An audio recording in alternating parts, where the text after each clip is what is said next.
बोलो जयकारा बोल मेरे श्री गुरु महाराज की जय। एक सेवक को ये कभी नहीं भूलना चाहिए कि उसके सदगुरु, उसके स्वामी समर्थ हैं, करुणा सागर भगवान हमारे, मेरे प्यारे प्रभु सब कुछ करण करावण हार हैं। पर मेरे गुरु महाराज की कृपा में और सामान्य लोगों में जो देवी देवता है उनमें थोड़ा सा फर्क है। जो लोग देवी देवताओं की उपासना करके गुरु चरणों तक पहुंचते हैं ना, वो यहां भी ऐसी उम्मीद करते हैं कि मैं झट से मांगूंगा, झट से गुरु महाराज दे देंगे। गुरु महाराज झट से नहीं देते, गुरु महाराज थोड़ा समय लगाते हैं, क्योंकि सदगुरु का काम है हमारी आत्मा को निखारना। सदगुरु का काम है हमारी आत्मा को निखारना, फैसिलिटी देना नहीं। याद रखना, फैसिलिटी देना नहीं, सुविधा नहीं। मैंने भाई कई बार उदाहरण दिया है, एक छोटी सी बात को समझ लेना। जिसके जीवन में जितने ज्यादा तकलीफें हैं, इसका मतलब है कि वो चुना गया है विशेष काम के लिए। बस एक बार याद दिलाने के लिए, एक कारीगर कहीं जा रहा था, जो मूर्ति बनाने वाला था, गढ़ने वाला था। रास्ते में लंबा सफर था। जब वहां पर पहुंचने, जहां जिस गांव में जाना था मूर्ति बनाने के लिए, सफर लंबा था। लोग पहले पैदल ही चला करते, तो अपने टूल वूल उसके साथ थे। किसी पेड़ के नीचे थोड़ी देर के लिए आराम करने के लिए रुका, थोड़ी देर के लिए आराम करने के लिए रुका, तो वहां पर दो पत्थर पड़े हुए थे। एक पत्थर की ओर उस पर ध्यान गया।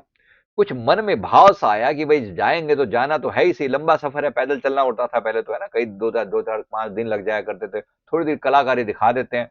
तो भाव से उसने उस पत्थर से पूछा कि भाई थोड़ा सा तेरे ऊपर कलाकारी दिखा दूं। पत्थर ने कहा भैया माफ करो, हम जैसे पड़े हैं अपन बड़े मस्त, अपनी जगह पर अपन मस्त पड़े हैं, तो जरा माफ कीजिए। हम जैसे हैं ठीक है, आप जरा आगे चलिए। हम जैसे हैं ठीक है, पत्थर है तो पत्थर है, तो क्या हुआ, मस्त पड़े हैं। यही कारीगर ने कहा ठीक है, जैसी तुम्हारी इच्छा।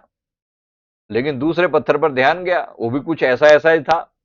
तो ध्यान दिया और पूछा कि भैया तो देर में कुछ कलाकारी दिखा दे। उसने कहा जी जैसी आपकी इच्छा। वैसे भी पत्थर जैसा जीवन है, इसमें क्या फर्क पड़ता है।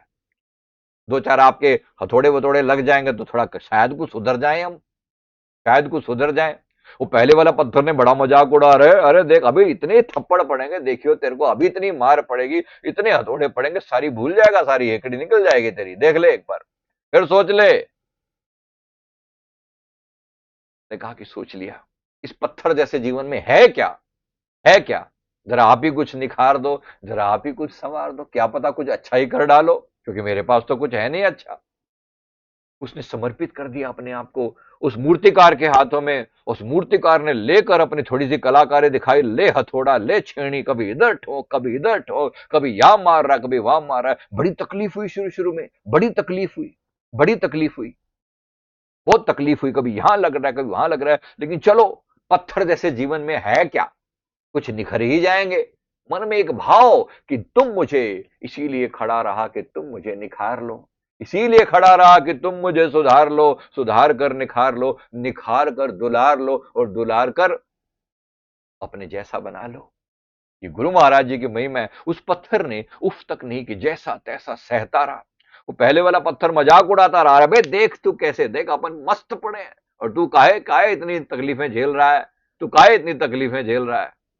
बड़ी देर तक लगा रहा वो कलाकार ने अपनी कलाकारी दिखाई, धीरे धीरे धीरे धीरे, इधर ठोक इधर ठोक। पहले मोटा मोटा मोटा मोटा जो आसपास का कचरा था पूरा निकाला, फिर धीरे धीरे उसकी फाइन ट्यूनिंग करी। उसी पत्थर के अंदर से आंख से निकाल दी, उसी में से नाक मुंह चेहरा पूरा बना दिया, हाथ पैर बना दिए, और धीरे धीरे वो पत्थर जो पड़ा हुआ था जिसकी कोई कीमत नहीं थी, एक सुंदर सी देवी की प्रतिमा वहां पर उभर आई। वो पत्थर अब देवी बन गया। बड़ा खाई, बड़ी मार खाई, बड़ी मार खाई। लेकिन अब उसने देखा तो वो कलाकार जो है, जो कारीगर है, बड़ा खुश हुआ। अपनी ही बनाई हुई रचना को देखकर बड़ा खुश हुआ, वाह, मजा आ गया देखकर अपनी ही उसको। अब अपनी ही बनाई हुई रचना, ध्यान रखना, अपनी ही बनाई हुई रचना, क्या किया उन्होंने, उसी पेड़ के नीचे उस मूर्ति को एक तरीके से विराजमान कर दिया, और वहीं आसपास में फूल पड़े थे, जो उन फूलों को लेकर उनके चरणों में रख दिया, और अपनी ही बनाई हुई मूर्ति के आगे नमस्कार करके आगे की राह पर चलता बना। वो पहले वाले पत्थर के अंदर थोड़ी सुगबुगाहट सी हुई, भाई ये क्या कर रही है, ये क्या हो गया यहां पर, ये क्या हो गया। क्योंकि जब वो अब तक तो मजे ले रहा था, बड़े मजे ले रहा था, अब जब उसको दिख रहा है तो यहां तो कुछ और ही हो चुका है। और थोड़ी ही देर में कुछ समय बीता होगा, वो तो अपने आगे के रास्ते पर चल दिया, और कुछ समय बीता होगा, वहां पर आते हुए राहगीर उन्होंने देखा कि यार कोई अब तक तो सुबह तक तो यहां पर कुछ नहीं था, और शाम तो होते होते यहां पर कोई मूर्ति जो है प्रकट हुई है। ऐसा लगता है जैसे शंभु देवी की मूर्ति प्रकट हुई है, और मूर्ति इतनी सुंदर बनी है कि देखते हुए नजरें जो है टिक जाती हैं। कलाकार थे तो उन्होंने अपनी कलाकारी दिखा दी। लोगों ने कहा कि ये तो बड़ा कमाल हो गया, देवी की मूर्ति प्रकट हुई है। कुछ ही समय के अंदर वहां लाइनें लगने लगी, लोग आने लगे और देवी की पूजा करने लगे वहां पर। बड़ा कमाल हो गया। धीरे धीरे वहां पर एक मंदिर भी बना दिया गया, ऊपर का एक ऊपर छत वत डाल दी गई, पूरा मंदिर बन गया, क्योंकि देवी स्वयंभू रूप में प्रकट हुई है, ऐसा उनका मानना था। जैसा भी था, बात सिर्फ समझाने की बात करो, बात सिर्फ समझाने की यह है कि जिसने अपने आप को न्यौछावर कर दिया उस पत्थर ने, वो पत्थर एक दिन निखर उठा, एक दिन निखर उठा, उसके अंदर देवी की प्रतिमा निखर उठी, और वो जो मंदिर बना उसमें वो विराजित हुआ, और सब आसपास के लोग आके उनके दर्शन करने लगे। उनके दर्शन की कीमत इतनी बढ़ने लगी कि लोग आने लगे, उसके आसपास में कई दुकानें फली फूलित होने लगी कुछ समय के अंदर, और लोग आते नारियल खरीदते, और नारियल को जब तोड़ने के लिए कुछ जगह ढूंढते तो वही पत्थर, जो पहले वाला पत्थर पड़ा हुआ था ना, तो वहीं पर उसको सामने रखा हुआ था, उसको लिया और उसके ऊपर कई बार अच्छे से ठोक पीट के नारियल को फोड़ते, और फिर मंदिर के अंदर प्रवेश करते, उस नारियल को लेकर भगवान अपनी उस देवी के आगे चढ़ाते जो पहले वाला पत्थर था। बात कुछ समझ में आई? जिन्होंने उस कारीगर के आगे अपने आप को समर्पित कर दिया, एक दिन निखर उठा। ये बैठे हैं कारीगर निखारने के लिए, ये सुविधाएं देने के लिए नहीं बैठे। याद रखना, बाद में सब मिलेगा, बाद में सब मिलेगा, लेकिन शुरू में तराशा जाएगा, खूब पिटाई होगी, कभी इधर पड़ेगा तो कभी उधर पड़ेगा, कभी शारीरिक पीड़ा, कभी मानसिक पीड़ा, कभी बीमारियां आ रही हैं, कभी रोग आ रहे हैं, कभी क्या लग रहा है, कभी क्या लग रहा है, लेकिन एक दिन पूजे जाओगे, इस संसार के अंदर जय जयकार होगी। जिन्होंने खाई गुरु की मार वही बने अवतार, जिन्होंने खाई गुरु की मार वही बने अवतार। एक दिन ऐसी जय जयकार होगी, फिर उसके बाद फिर देखेगा जमाना कि किस लिए पत्थर खा रहा था। अभी तो लोग हंस रहे हैं, जिस जिस पर जमाना हंसा है, याद रखना उन्हीं ने इतिहास रचा है, उन्हीं ने इतिहास रचा है।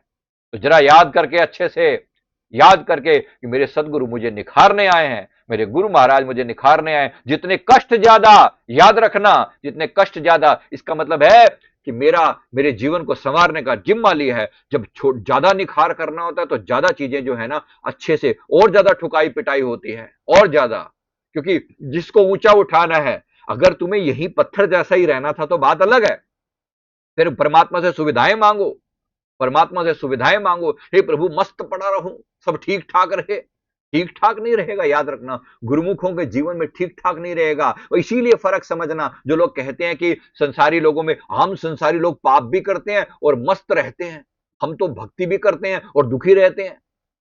तो याद रखना, ये दुख और सुख का कारण समझ लेना। वो जो थोड़ा सा टेम्परेरी सुख पा रहे हैं ना, थोड़ी देर के लिए कंपैरिजन हो रहा है, थोड़ी देर के लिए बस, उसके बाद जो युगों युगों तक वो मार खाएंगे नरकों के अंदर, भूलना मत उस नरक, उस मार को ना भूलना। वहां जो पिटाई होनी है उसके बाद जम जम के पिटाई होनी है उनकी, और एक आप होंगे, जय जयकार होगी, होगी ना। अपने आप को निखारिए, निखारिए, निखारने दीजिए, दे दीजिए उस महान शिल्पी के हाथ में जो निखारने के लिए बैठे हैं। ये उस महान शिल्पी के हाथ में श्वास श्वास में रंग लीजिए अपने आप को। वो बैठे हैं महान शिल्पी, संसार में चमत्कार करने के लिए बैठे हैं। धन्य है प्रभु, धन्य है, इस सृष्टि में इनसे बड़ा चमत्कार और क्या होगा। गुरु महाराज जी के चरण कमलों में जो आ गया है, गुरु महाराज जी के चरण कमलों में जो आ गया है, उसके जीवन में निखार नहीं होगा। इसीलिए खड़ा रहा कि तुम मुझे निखार लो, इसीलिए खड़ा रहा कि तुम मुझे सुधार लो, सुधार कर दुलार लो, और दुलार कर अपने जैसा बना लो। ये परमात्मा की, गुरु महाराज की बड़ी दया है, उनका होना ही चमत्कार है। हम क्या उम्मीद करते हैं? हमने देखा है बहुत सारे लोग, हमारे दरबार के लोग भटक जाते हैं, इधर उधर भाग रहे होते हैं, फलाने गुरुजी, ढिमके गुरुजी, वहां पर ये होता है, वहां पर वो होता है। अरे कुछ मर्जी होता हो, जिसको अपने बाप से नहीं मिला, दूसरों के अंकल आंटियों के जाके आगे हाथ फैलाता फिरेगा, क्या मांग लेगा, क्या मिल जाएगा? अरे गुरु महाराज के पास सब कुछ है, साचे साहेबा क्या नहीं घर तेरे, है तो सब कुछ, लेकिन मांगने के लिए भी तो थोड़ा दिल चाहिए ना, थोड़ा ठहराव चाहिए। याद रखना, निखरने में टाइम लगता है, तो एकदम आते ही उम्मीद मत करना, उतावले मत बन जाना। गुरु के चरणों में आए हो, थोड़ा अच्छे से पिटाई विटाई के लिए तैयार रहना। शुरू में थोड़ा होगा, लेकिन याद रखना जिनको सुविधाएं मिलती हैं उनके कर्म का, मैं उस दिन पूछ रहा था, मैंने गुरु महाराज से प्रार्थना करी, जो बागेश्वर धाम बाबा के पास लोग जाते हैं, मैं उनको नमस्कार करता हूं, उनकी उनकी हस्ती को, उनकी चीजों को बड़ा मैं सम्मान पूर्वक कह रहा हूं, लेकिन मैं लोगों की बात कर रहा हूं। प्रॉब्लम लोगों की क्या है? शॉर्टकट चाहिए, शॉर्टकट, शॉर्टकट, शॉर्टकट चाहिए कि किसी तरीके से जाएं और मेरी ये मुराद पूरी हो जाए, मेरी मन्नत। दो लोगों ने नारियल बांध बांध के वहां पर पूरा पेड़ तोड़ डाला, ऐसी हालत है वहां पर, नारियल लेके ले कलेवा बांध, इधर बांध और उधर बांध, ये इच्छा पूरी और वो इच्छा पूरी। कौन सी इच्छा पूरी? जरा सोचने की बात है ना। लोग क्या करते हैं, इच्छा पूर्ति के लिए कैसे कैसे तिकड़म नहीं लगाते, ये इच्छा और वो इच्छा लेके लगे पड़े हैं, ऐसे करके लेके लगे पड़े हैं। पूरा पेड़ जो है ना उन्होंने जला, धागे बांध बांध के माता चिंतपूर्णी की, एक बार मेरे को लोगों ने बताया, क्योंकि मैं सब पे नजर तो रहती है ना, चिंतपूर्णी माता के वहां लोगों ने चिंताएं, इच्छाएं पूर्ति के लिए धागे बांध और ये कलेवे और फलाने और ढिमके, पता नहीं क्या क्या कर डाला, ये इच्छा पूरी हो जाए, वो इच्छा ऐसा हो जाए कि वैसा हो जाए। याद रखना, जहां सुविधा मिल रही है ना, वहां लर्निंग नहीं मिल रही। गुरु महाराज जी का रास्ता लर्निंग वाला है, सीख कर जाओ, सीख कर जाओ। अगर परमात्मा ने तुम्हें कुछ नहीं दिया तो तुमने, इसका मतलब क्या है? परमात्मा ने अगर तुम्हें कुछ नहीं दिया, इसका सीधा सा मतलब समझ लीजिए, इसका मतलब यह है कि अब अभी तक तुम्हें लर्निंग पूरी नहीं हुई। परमात्मा कभी किसी की चीजों को अधूरा नहीं छोड़ता। परमात्मा ने अगर तुम्हें कुछ नहीं दिया, लर्निंग पूरी नहीं हुई, याद रखना। और अगर अगर इसीलिए मेरे गुरु महाराज धीमे धीमे धीरे से देते हैं, प्यार से देते हैं, जो देंगे एकदम सुदृढ़ करके देंगे, और ऐसा देंगे वो दात जिसको कोई मिटा नहीं सकता। ये छोटी मोटी हर चीज के लिए, छोटी मोटी सुविधाओं के लिए मत भागना, मत भागना। गुरु महाराज निखारेंगे, और ऐसा निखारेंगे जिसको, जिसके आगे कोई कोई जो है ना टिक नहीं पाएगा फिर। इसलिए गुरु का रास्ता थोड़ा डिफरेंट है, थोड़ा डिफरेंट है। इसलिए तैयार रहना अपने आप को सुधारने के लिए, अपने आप को निखारने के लिए। जहां वो एक पत्थर जो है, जो पहले वाला पत्थर जिसकी मैं बात कर रहा था, वो पड़ा है, मस्त पड़ा है, सुविधाएं ले रहा है, सुविधाएं, लेकिन लंबा लास्ट में वो सुविधा उसको जन्म जन्म के लिए, सदा सदा के लिए वो पत्थर ही रह गया। लेकिन जिसने अपने आप को गुरु के हवाले कर दिया, वो निखर उठा, वो प्यारा बन गया गुरु का, और उसने अपनी आत्मा का कल्याण कर लिया। हमारे सदगुरु जी ने भी हमें निखारने के लिए 5 नियम दिए हैं, और साथ में जीवन में आने वाले हर दुनिया भर के कष्ट भी आते हैं, भूलना मत।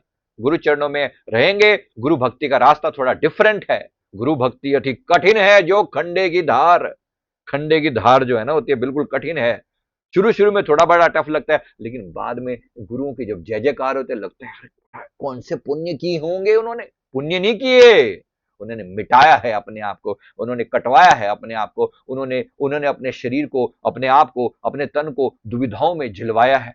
पता नहीं कितने कष्ट सहने पड़ते हैं गुरुमुखों को। इसलिए तैयार रहना, तैयार रहना, जीवन के हर संघर्ष के लिए तैयार रहना, हर चीज के लिए तैयार रहना। कह देना, माता कुंती ने ऐसे नहीं भगवान से कहा कि हे प्रभु मुझे अपनी, अगर मुझे कुछ देना ही है ना तो मुझे कष्ट देना, मुझे कष्ट देना, मैं मुझे थोड़ी और तकलीफें देना, और तकलीफें देना। क्योंकि कष्ट जब आते हैं तो मैं सदैव आपको स्मरण करती हूं, आपको याद करती हूं। क्योंकि जैसे सुख आते हैं तो इंसान भूल जाता है, और दुख आते हैं तो याद रखता है। तो इसलिए इन सुखों दुखों के बीच में मैं कभी आपको ना भूलूं। ऐ मेरी सच्ची सरकार मुझ पर कृपा करना, ऐ मेरे गुरु महाराज मुझ पर कृपा करना, मैं कभी आपको ना भूलूं। बस इतनी सी बात मेरे मन में याद रहे, सदा सदा याद रहे कि आप सदा मेरे हैं, मैं आपका हूं। बस मेरे भाग्य ऊंचे हैं जो आपके चरण कमलों में, मैं मेरे धन भाग हैं, मैं जो मैंने ऐसे सदगुरु, आप जैसा सदगुरु पाया है। तो आइए बड़े प्यार से गुरु महाराज जी की महिमा को याद करते हुए, कि उनकी लीला, उनकी कृपा हमारे ऊपर सदा बनी रहे,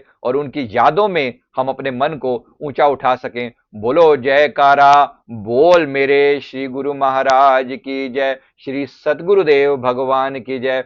इसी प्रकार से प्यार से प्रार्थना कर रहा हूं मैं सभी के आगे, कि हमारे अंतर में नाम का जाप चलता रहे, और प्यार पल पल में सिमरण हो, हमारी आत्मा का कल्याण होता चले जाए। हम अपने गुरु महाराज से क्या प्रार्थना करते हैं कि मेरी रूह के राबर चल बन, हम अपने गुरु महाराज से प्रार्थना करते हैं कि मेरे मन में कोई करण नसीबा वाले सिमरण 2 घड़ियां। धन्य है वो लोग जो सिमरण करते हैं और अपनी आत्मा का कल्याण करते हैं। नसीबा वाले जिनके भाग जागते हैं, वो अपने गुरु महाराज का सिमरण कर पाते हैं, उनको याद कर पाते हैं, कष्ट भी झेलते हैं, एक सच्चे सेवक के साथ सबसे बड़ी बात क्या है, वो कष्ट झेलता है लेकिन उफ नहीं करता। वो जानता है ये कष्ट उसे निखारने के लिए है, ये कष्ट उसे सुधारने के लिए है। हर पल वो और पवित्र होता चला जा रहा है, और पवित्र होता चला जा रहा है। एक दिन आएगा जब संसार जय जयकार करेगा। कई बार लोग हमसे पूछते हैं कि यार कौन से पुण्य किए थे?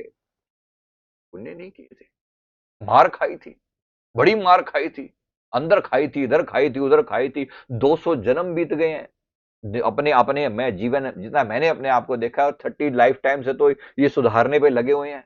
इधर मार और उधर मार और इधर सुधार और उधर सुधार। धन्य भाग मनाए जो गुरु महाराज की मार पड़े। शुक्रिया प्रभु, शुक्रिया। श्वास श्वास में सिमरन चलता रहे।